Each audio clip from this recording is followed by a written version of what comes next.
Welcome to the second episode of AKPIA Talks. My name is Jehanzeb, and we have today with us Azra Akšamija. And she is a great, talented person who's an associate professor in the MIT Department of Architecture program in Art, Culture and Technology, where she directs the Future Heritage Lab. She holds 2 master's degrees and one from Graz Institute of Technology, the second from Princeton University, and also has a PhD in History, Theory and Criticism in Architecture from MIT. Thank you for joining us today. So let's begin by first talking about how did this program of Islamic art and architecture, it helped you pave your way to be an academic, as an artist and as a researcher. So how's that journey been for you? Well, thank you for having me, first of all. It's really great to be here.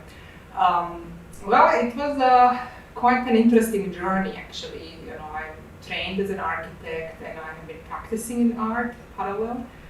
But I somehow knew in both of these fields, this cannot be it. I was always having this drive to learn more and kind of really go in depth, investigating phenomena I was interested in. That's how I came to the AKPIA program, and I remember having the interview with Nasser for the PhD program and Hegner Vattenfall at the time, also with the second professor. These were really intense conversations, which very much strengthened my interest into the program because I saw the rigor and the kind of depth I could go with this. Of course, it was not easy coming from design background and art background to, completely, adjacent but different field, that is history.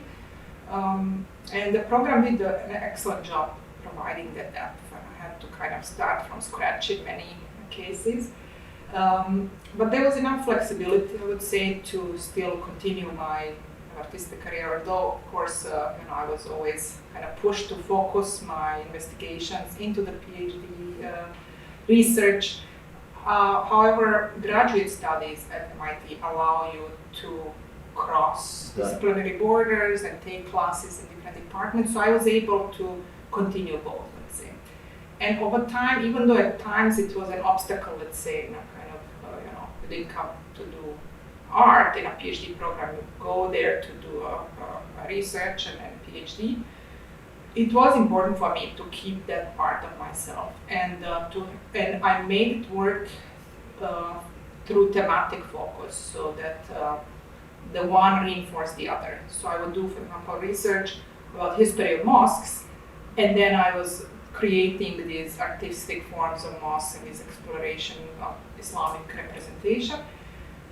And then mediation of that work in public and with audiences informed then the paper writing. So, it was really strengthening both dimensions. And I think in the end it made me quite unique in both, but of course at some point you have to decide where is going to be your main contribution. Definitely your uniqueness in terms of is unparalleled in this case of bringing these 2 domains together, and it's been very interesting. So recently you presented your work at the Venice Biennale, and its overarching theme was how will we live together. So how do you think your works sort of address those particular questions of living together? Well, my entire body of work, I think, is about this question, how will we live together? And there is not singular answer to it. It's a kind of simple but really profound question that SMArchS asked us to respond to. In the case of the Venice Biennale installations, I have 2 pieces. One is in the Among Diverse Beings section, which is on exploring the question on the individual scale. And the other one is in the Cohabitat section, which is a project conducted with my Future Heritage Lab and my partners in Jordan. So the first one is called Silk Road Works, and it's my personal artwork, let's say, that looks at this question of coexistence through different lenses, both historical and contemporary ones. Taking Venice as an example of the possibility of transcultural exchange and coexistence looking at the kind of history of architecture of Venice that is inspired by Islamic architecture, Seljuk and Mamluk elements that you see in the facades, the Venetian windows that look like prayer carpets, which point at the portability of culture and how icons from one place travel to another place and people admire them and kind of embed them. And I'm taking those, let's say, carpets and these icons that came from the East to Venice back into textiles to create an installation that is like a symbolic construction site for future coexistence, which says that, look, when we look at the history of Venice, there was trade, there was cultural exchange happening with the Islamic world, even at the times when the Pope had prohibited interactions with the Islamic world. And Venetians had their own special status and did that. And it shows in the hybridity and kind of richness of that cultural heritage. On contemporary side, I'm bringing in two dimensions in that piece. One is looking at the kind of exploitation of labor and through the space of architecture that we have in a contemporary Silk Road context. Specifically the Belt and Road Initiative projects happening across more than 70 countries, where migrants and people from the Islamic world are put in all kinds of exploitative and oppressive situations. And what can we learn about it? And we should, if we wanted to coexist, we need to look at those problems too. And the installation kind of symbolically makes visible these new social class of seemingly disconnected across this vast region individuals who share the same problem, which is to be oppressed and exploited, and the installation kind of symbolically asks them to unite. But the question is, what are the kinds of institutions maybe that could be in charge and protecting these individuals? What kinds of political and cultural frameworks do we need?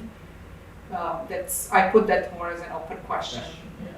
Yeah, I think it's important to understand that what role can art play in these issues of migration, labor and identity, these complex issues, and how could art address it? So how does that, come into play when you are framing certain questions through art, and how do you wish it to be seen, and where should it lead to as well? Well, this is a very broad question, and I think depending on context in which I operate. I mean, art can be a very powerful vehicle to make things visible that are seemingly invisible or are overlooked. It can amplify voices of those who are marginalized. It can pose also different questions around things. And for example, I have this body of work of wearable mosques, and the Silk Road project that I have in Venice is an iteration of that idea, which is the proposition that the space of the mosque is not a kind of only constructed edifice according to certain stylistic features, but that it's a fluid space defined by a performance of individuals coming together and doing something that can be constituting a religious act, and kind of through that ritual enactment in creating that space that we call the mosque. And it's about community, about this idea of flexibility of identity, and understanding that identities of Muslims and multidimensional, individual, local, and they change over time. They're in constant fluid. And you see that in these artworks, they're kind of performative. You open the mosque, it can become a suit, it can become this, it can become that. It's very individually designed. So it signals that and breaks down these ideas of what is Islamic culture or what is a mosque, as if there is one monolithical entity. And I try to show that in my work, so that specific body of work is about deconstructing stereotypes and also showing possibilities of simultaneous belonging to different cultural milieus. This is specifically relevant to, let's say, Muslim minority groups living in non-Muslim majority societies like in Western Europe or United States, for example, where people create these like enclaves that are almost like parallel societies in order to partly protect themselves, but also, they become quite defensive and segregated in some sense, and self-segregated, projecting all kinds of different ideas of identity that are stiff and stuck in the past and some kind of nostalgia for whatever we define as a homeland. And that could be also loosened, and the artwork mediates that too, shows that, you can be a professional Muslim woman, you can be veiled at point, and you can be non-veiled at points, and you are not just defined by a religiosity, but all these other dimensions that constitute a person. So all of that is shown in that piece. Yeah. But it's not to be seen as a solution, right? Okay. So it is a design proposition, but that frames a question rather than a solution to how we build mosques, right? And of course, framing the question is also very important in today's context. And this moves us to the next question, which is about your recent book, Design to Live. So my question is that, is designing important or imperative in living? How do you see this correlation between design and living? Yeah, so this book, just to give some context, is a product of 6 years of research that researchers from MIT, my Future Heritage Lab, and many students from different departments at MIT, together with members from and our partners from German Jordanian University School of Architecture, and Syrian designers living in Al-Azraq refugee camp, and humanitarian agencies CARE and NRC kind of jointly worked there. And what we did was we explored the range of different possibilities. What can we do to help as academics, artists, designers in these kinds of contexts? Over time, what evolved was to actually learn from these contexts. That would be most valuable knowledge to share, not necessarily what we could bring in to share, but really what we can learn from these circumstances and people's strength, spirit, and agency in circumstances that completely deprive them of that. And that's where the design comes in to play. What we learn from inventions that Syrian designers develop in Azra camp, for example, is that you can create, through the design, you can reclaim agency that you are deprived of, and you can create a life worth living in places where you are really, it's not to say this is what life should be, but it's really like, I can actually use design to design my life the way I want, and also to survive. So at the moments of existential minimum, like in the context of a refugee camp, where really, people's identity and needs are reduced to, you need so much water and this amount of bread, and it's numbers of bread and calories, and you are yourself reduced to a number. Someone designing something with this creative act, they are recreating life, and they are recreating what constitutes human needs as they are defined by humanitarian agencies. Usually it's like based on biological parameters. So what we learn from these designs is, no, actually there's more to human needs. Humans have emotional and cultural needs, and they're equally, if not more important than some of the biological needs. That was really fascinating, and I think that shifts not just the kind of representation of refugees as like these poor people, so moving beyond victimhood ideas, but here I think the important lesson is for designers of these camps. The humanitarian system is designed, wars are designed, everything is designed, and in that context, when you learn from people who are affected by these very bad designs, how you could actually alleviate and transform them, it's quite a valuable lesson for these fields. It's interesting how you layer a lost meaning on a certain object and you de-layer it and then have another meaning to it. So I think meanings and its relationship with objects and how they can be redefined through design is something very interesting. And that is probably what your project in particular, this one about refugee camp, does. So how's your experience with working with the refugees? So tell us a little more about your experience with the Well, it was a very long process. So we came quite clueless, just with best intention, wanting to help. But I was from the very beginning cautious of a kind of white savior dimensions, and also the kind of biases that one might be bringing in and one is not aware of, the unequal power relationships, and so the ethics of the whole working in this context are very problematic.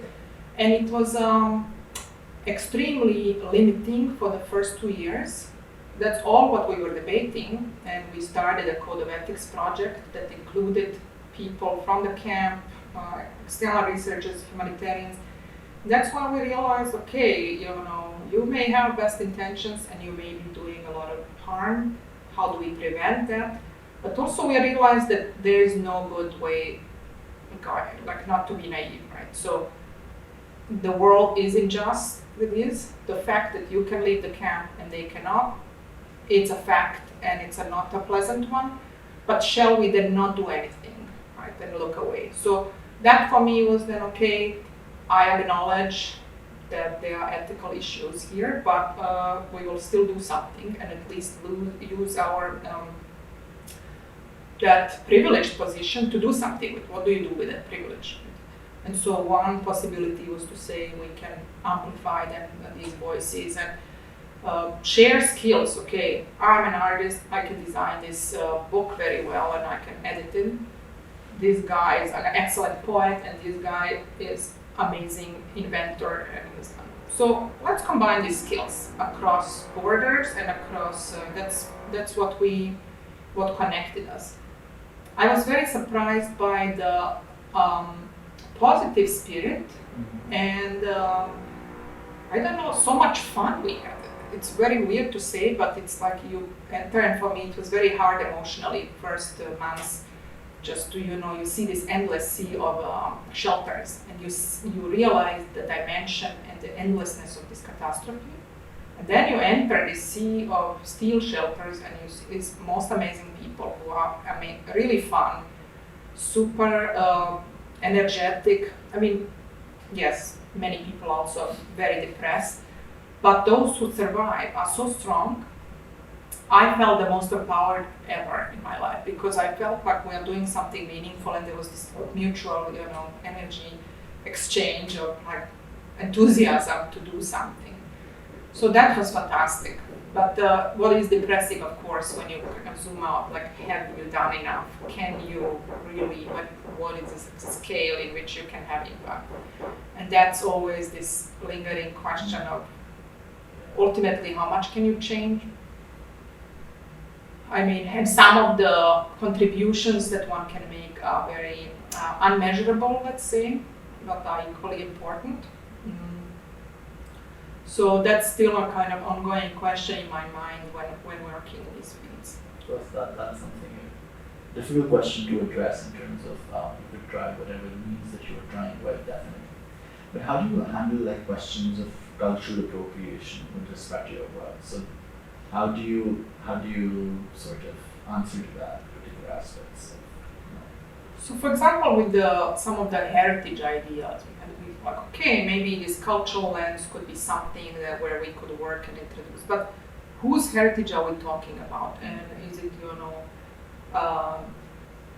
we brought examples of Palmyra there. It's like, well, is it your heritage? Is it a global heritage? And then the kids in the camp were like, no, look at, I'm listening to, take that and Madonna on YouTube. So this new generation is totally global and they don't really care about any kind of local stuff. So how does one deal with that? So this was a very good lesson to learn and to say, okay, the way we dealt with it was to say, okay, let's take textile art as one example, and that's a piece that's also exhibited in Venice, this displaced empire tent, which draws from different textile traditions from the MENA region, but then translates that into new techniques. Like we looked at the history of appliqué technique and how it informed nomadic architecture in the region. But then everyone was kind of looking at transcultural symbols, and that's the good part where we have all these international students and also people in Jordan are always like a different mix. So everyone was sharing something where they personally could relate to specific cultural heritage and was exchanging symbols. So if we made it about that it's not about bringing in my idea of Syrian authenticity or Middle Eastern authenticity, but to like, okay, there is this aspect of cultural heritage. Can we learn and transform this into something that can be a tool for personal expression, sharing stories, and creating something new.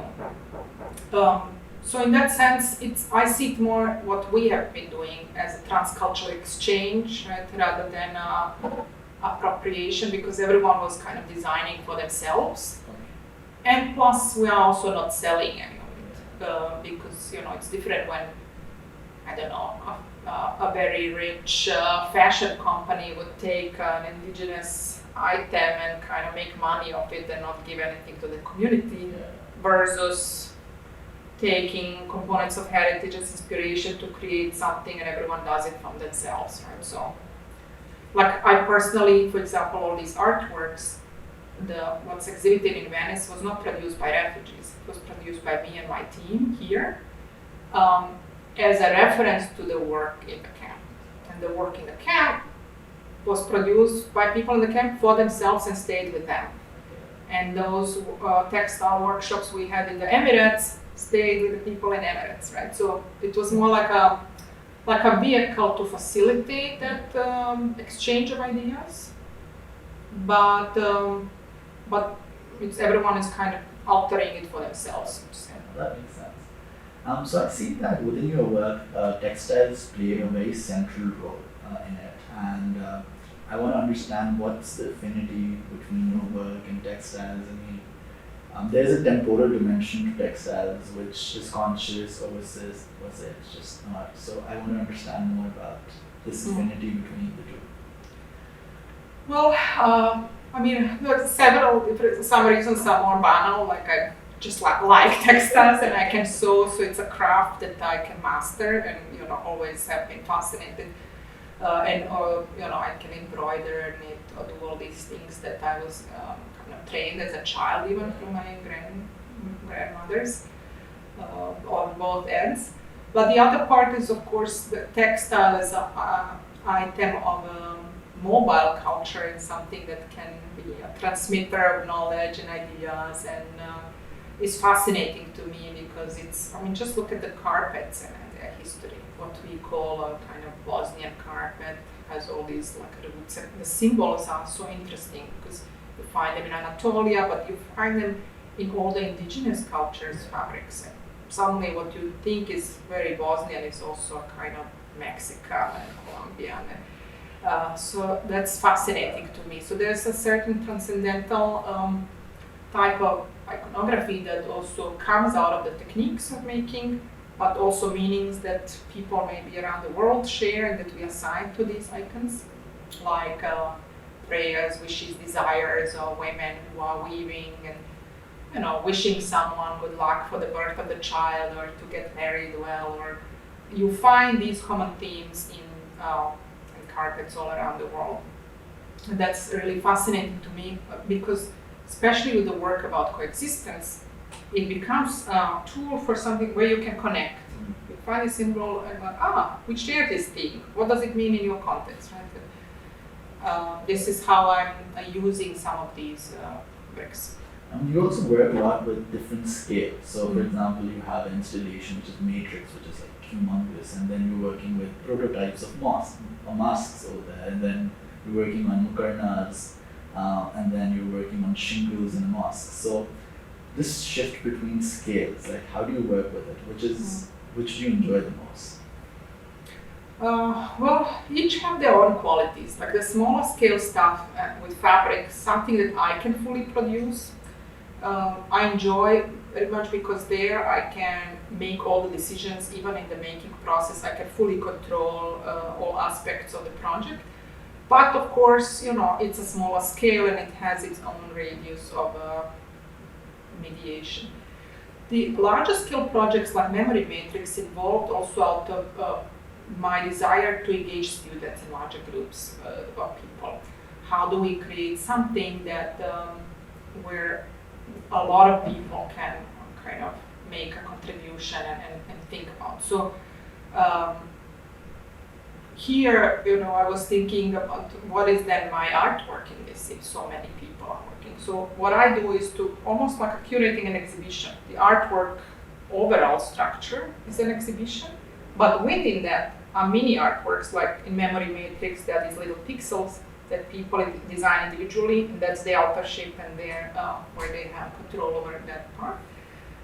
But then the bigger picture is something that provides a framework where you can exchange and have a conversation, and it makes sense. It's not just like whatever everyone is doing, some kind of mural where anything can go, but it makes sense on a larger scale, and you can kind of engage with it on all these different scales. When you zoom in, you see something, and when you zoom out. These larger scale projects are much more difficult to coordinate because you have to manage so many different people. And that project was luckily successfully run experiment, but really until the very construction, we had no idea, is this thing gonna work and how is it gonna look like? I mean, it looked very good in models, but it was quite an experiment, which I don't know if I would dare do at this. I was young and kind of experimental. It worked, luckily. There was a big storm during that exhibition that blasted like half of the pixels from the installation. So all of this here was full of them. It was a kind of failure in that sense of like, oh my God, we made them so that you can take them out and steal them, but we didn't intend for this to be such a blast. But in the end, that also worked. What is failure in an artwork? It worked so well with the concept of the piece because heritage gets destroyed with time, right? And that it was like really, really strong wind. And what it did to the installation, one was this destruction, and then people taking care of it, or just like not caring of it. The wind that was going through the pipelines it sounded like war. It was insane, unintended effect, but so powerful when you were there. It was this, this kind of thing, and these pixels were thrown on people, not hurting anyone, but it made it somehow more powerful in an unintended way. It could have gone also really, really wrong. So. That's a very interesting image to have, and I wish I was there to experience that. But I do see this sort of the way you're trying to weave this relationship between future and heritage, and this constant dialogue between the two. And that is primarily how I sort of see your work in terms of its entirety of this relationship. So how do you think this is going to evolve over time with your practice in terms of your work with the Future Heritage Lab, and how it's going to evolve over time?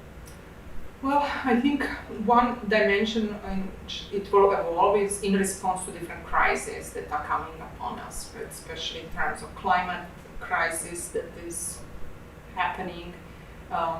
So that's one direction I want to look at, and the other is continue to work with the refugee population, especially with, we have all these networks and there are all these kids that we established a relationship with. This is not a one-time project and we did something with refugees and goodbye. I think it's important to develop these relationships and also in ethical terms to kind of continue and dedication to that problem. So we are continuing that. It's hard to tell what will be possible because the regulations of these camps are constantly changing. What is important for me is to kind of find now a framework for critiquing of the preservation discourse, and especially kind of in a lot of heritage discussions, there's this certain idea of nostalgia, exploitation for nationalistic and political purposes or touristic purposes. What's the point of preserving stuff? And then, especially in the context of conflict and this crisis. So that continues to be my interest. But given the angle we are taking as a lab there, it makes more sense to work on a kind of living heritage and show that continuous reinterpretation and act of like learning something from history to better your life at present to create a better future. Right? And so that's that link. But of course, in response to environmental challenges and political challenges, and cultural heritage can be a really strong medium to inspire like future generations. It's like, okay, there's a history of living together, and it was possible. When I look at my own country, that's why it was targeted, and that's why it was erased, because those who erase heritage want to erase evidence that certain aspects of coexistence are possible and are present in a region, or that some people existed in this and this territory. So alone that power of heritage as evidence is super powerful to work with, right? But then do we fall into kind of medieval nostalgia and glorious national past, or do we think about more critical questions that can inform the future? That's something I'm really interested to develop with young generation specifically. Yeah. That's a very good note to end this discussion. I think this concept of living heritage is something that worth exploring with different dimensions and in criticality. And I feel we wish you best of luck with your work. Thank you. Thank you for giving us your time, and we're really grateful for you to have you there. Thank you all of you for watching. Okay, thank you.